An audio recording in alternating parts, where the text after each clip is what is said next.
So got a pretty interesting one today. This is John Deere Z345M, zero turn. Customer stated that they were mowing and heard a noise and the machine stopped moving. The blades continued to spin, but the machine stopped moving. And the customer himself figured out that a belt had broken. This machine has two belts, one that runs from the crankshaft to these drive motors, which control the wheels and the movement of the machine, and a second belt here that runs up to the blades. So this belt had broken. He ordered a new one from the John Deere dealer and got it and installed it. And after installing it, basically the symptom was that it immediately would throw the belt off of the pulleys. Show you what that looks like now, in case you're curious. So I'm gonna film down here. You're gonna see this fan moving as I crank it. And then as soon as it starts, it'll throw it off and the fan will stop moving. So you probably saw that it stopped moving. Oops, just got caught on that lever.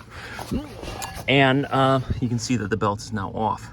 Now the belt always comes off of this pulley, and I didn't know if that was a key piece of information or not, but it turns out that it is. So what you'll notice is that there are these fans that keep this assembly cool.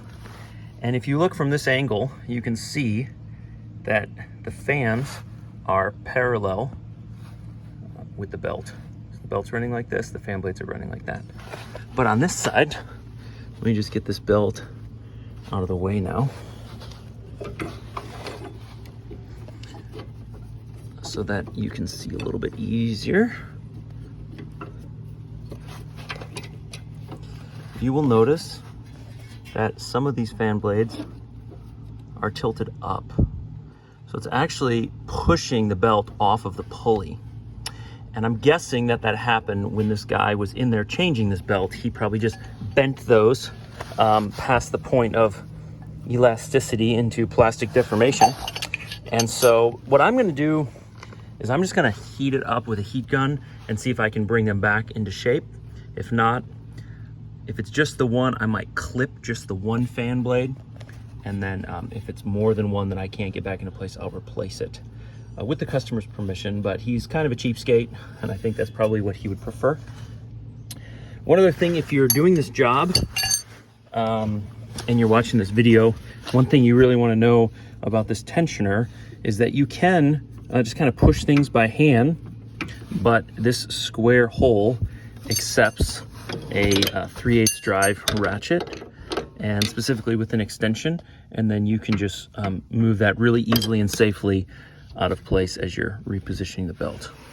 So that's the plan, and now I'm gonna skip ahead to the future and show you the final fix.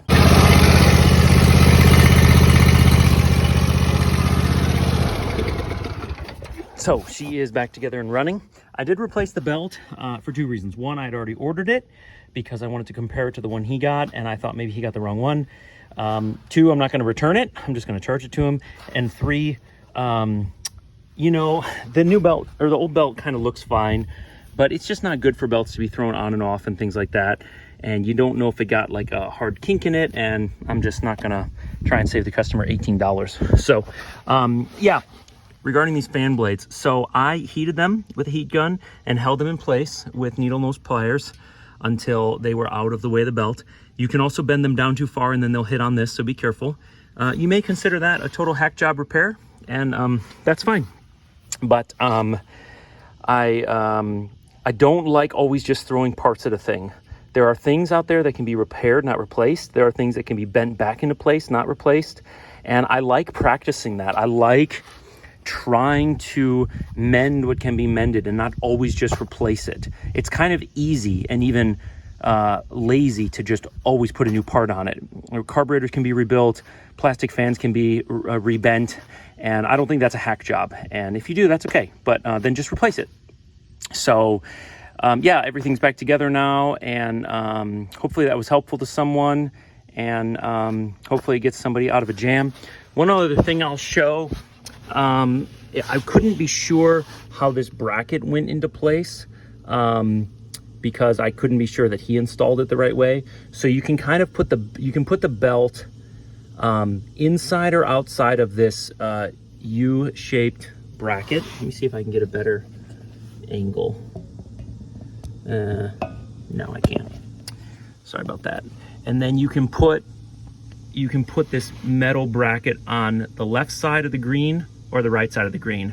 And I tried all the different configurations, and I found that left side of the green with the belt between the green and the silver was the best scenario, where the belt didn't rub at all. In other circumstances, the belt rubbed. So maybe that saved you some trial and error and some wear and tear on your belt.